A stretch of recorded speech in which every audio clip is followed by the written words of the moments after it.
बाळा काय आहे तुझं गाडीत गाडीत काय आहे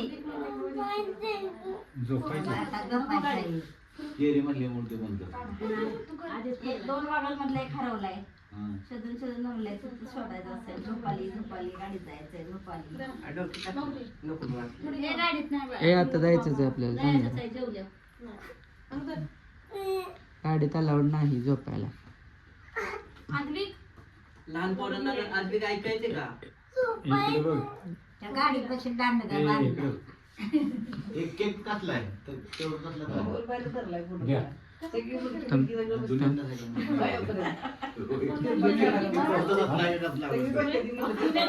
चावी जर हरवली आजवी तर बघ दे इकडं मी उघडतो दे इकडं मी उघडतो इथनं. टेस्ट